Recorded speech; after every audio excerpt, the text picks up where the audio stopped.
नमस्ते, प्रणाम मेरे प्यारे दोस्तों। आप सभी का स्वागत, अभिनंदन। मैं रीना यादव अपने छोटे से यूट्यूब चैनल पे स्वागत अभिनंदन करती हूँ और आप लोगों के बीच एक बहुत ही प्यारी दर्द भरी सोहर गीत आप लोगों के बीच भेज रही हूँ। मेरे दोस्तों, मेरे प्यारे फ्रेंड्स, आप लोग हमारी वीडियो को सपोर्ट करिएगा। आप सभी से हमारी हाथ जोड़ करके विनती है और प्रार्थना है कि आप लोग ज़रूर हमारी सपोर्ट करिएगा। आइए शुरू करती हूँ एक बहुत ही प्यारी दर्द भरी सोहर गीत। सुतला मेरा लियो सरवा बड़े रवा नागिन, ठन के बड़े रवा नागिन, ठन के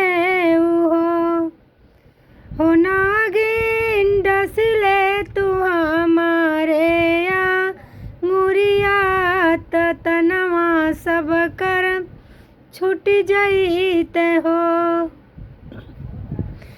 नागिन डसले तू हमारे या मुरिया तबाझिन नमवा छूट जाइते हो।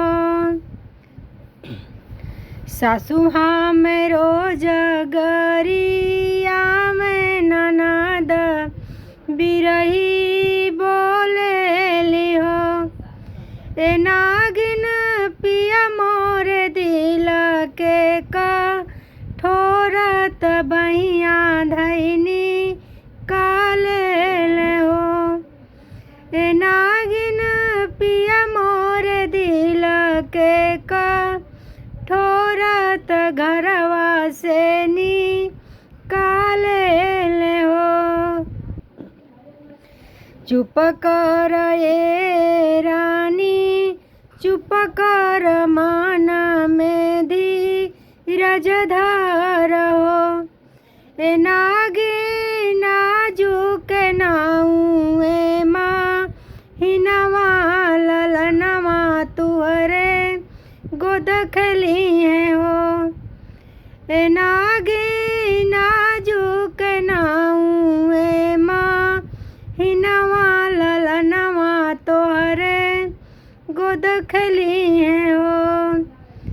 एक मास बीतल दूसर मास अवरु हो कुल मास हो मोरे नागिन नौवा महीनावा के लगते तलाला ना जा नमली हो मोरे नागिन नौवा महीनावा के लगते होरी लावाजा नमली हले हो।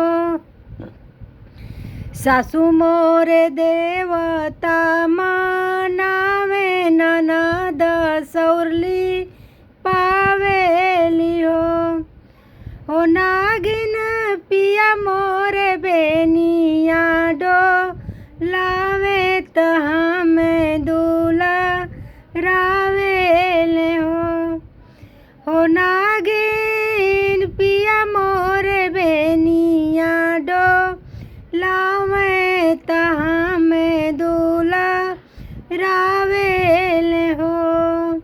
एक बार प्रेम से बोलिए शिव शंकर भगवान की जय। हर हर महादेव। मेरे प्यारे भाई बहन, अगर ये सोहर भजन गीत अच्छा लगे तो आप लोग हमारी वीडियो को ज़रूर सपोर्ट करिएगा।